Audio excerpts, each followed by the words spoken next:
La Biblia de Jerusalén, edición de 1976. Audio en español. Hechos 9.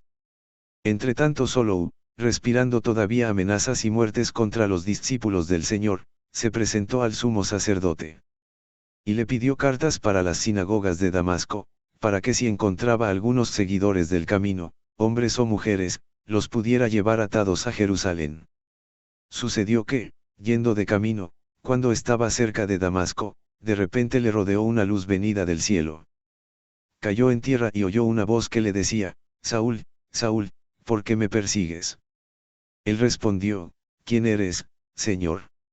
Y él: Yo soy Jesús, a quien tú persigues. Pero levántate, entra en la ciudad y se te dirá lo que debes hacer.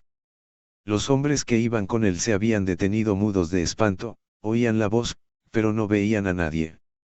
Solo se levantó del suelo, y, aunque tenía los ojos abiertos, no veía nada. Le llevaron de la mano y le hicieron entrar en Damasco. Pasó 3 días sin ver, sin comer y sin beber. Había en Damasco un discípulo llamado Ananías. El Señor le dijo en una visión: Ananías. Él respondió: Aquí estoy, Señor. Y el Señor: Levántate y vete a la calle recta y pregunta en casa de Judas por uno de Tarso llamado Solou, mira, está en oración. Y ha visto que un hombre llamado Ananías entraba y le imponía las manos para devolverle la vista. Respondió Ananías: Señor, he oído a muchos hablar de ese hombre y de los muchos males que ha causado a tus santos en Jerusalén. Y que está aquí con poderes de los sumos sacerdotes para apresar a todos los que invocan tu nombre. El Señor le contestó: Vete, pues este me es un instrumento de elección que lleve mi nombre ante los gentiles, los reyes y los hijos de Israel. Yo le mostraré todo lo que tendrá que padecer por mi nombre. Fue Ananías, entró en la casa, le impuso las manos y le dijo: Saúl, hermano, me ha enviado a ti el Señor Jesús, el que se te apareció en el camino por donde venías, para que recobres la vista y seas lleno del Espíritu Santo. Al instante cayeron de sus ojos unas como escamas, y recobró la vista, se levantó y fue bautizado. Tomó alimento y recobró las fuerzas. Estuvo algunos días con los discípulos de Damasco. Y enseguida se puso a predicar a Jesús en las sinagogas, que él era el Hijo de Dios. Todos los que le oían quedaban atónitos y decían: ¿No es este el que en Jerusalén perseguía encarnizadamente a los que invocaban ese nombre, y no ha venido aquí con el objeto de llevárselos atados a los sumos sacerdotes? Pero solo se crecía y confundía a los judíos que vivían en Damasco, demostrándoles que aquel era el Cristo. Al cabo de bastante tiempo los judíos tomaron la decisión de matarle. Pero solo tuvo conocimiento de su determinación. Hasta las puertas estaban guardadas día y noche para poderle matar. Pero los discípulos le tomaron y le descolgaron de noche por la muralla dentro de una espuerta. Llegó a Jerusalén e intentaba juntarse con los discípulos, pero todos le tenían miedo, no creyendo que fuese discípulo. Entonces Bernabé le tomó y le presentó a los apóstoles y les contó cómo había visto al Señor en el camino y que le había hablado y cómo había predicado con valentía en Damasco en el nombre de Jesús.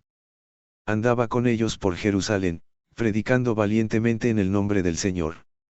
Hablaba también y discutía con los helenistas, pero estos intentaban matarle. Los hermanos, al saberlo, le llevaron a Cesarea y le hicieron marchar a Tarso. Las iglesias por entonces gozaban de paz en toda Judea, Galilea y Samaria, se edificaban y progresaban en el temor del Señor y estaban llenas de la consolación del Espíritu Santo. Pedro, que andaba recorriendo todos los lugares, bajó también a visitar a los santos que habitaban en Lide. Encontró allí a un hombre llamado Inies, tendido en una camilla desde hacía 8 años, pues estaba paralítico. Pedro le dijo: Inies, Jesucristo te cura, levántate y arregla tu lecho. Y al instante se levantó. Todos los habitantes de Lide y Sarón le vieron, y se convirtieron al Señor. Había en Joppe una discípula llamada Tabita, que quiere decir Dorcas. Era rica en buenas obras y en limosnas que hacía. Por aquellos días enfermó y murió. La lavaron y la pusieron en la estancia superior.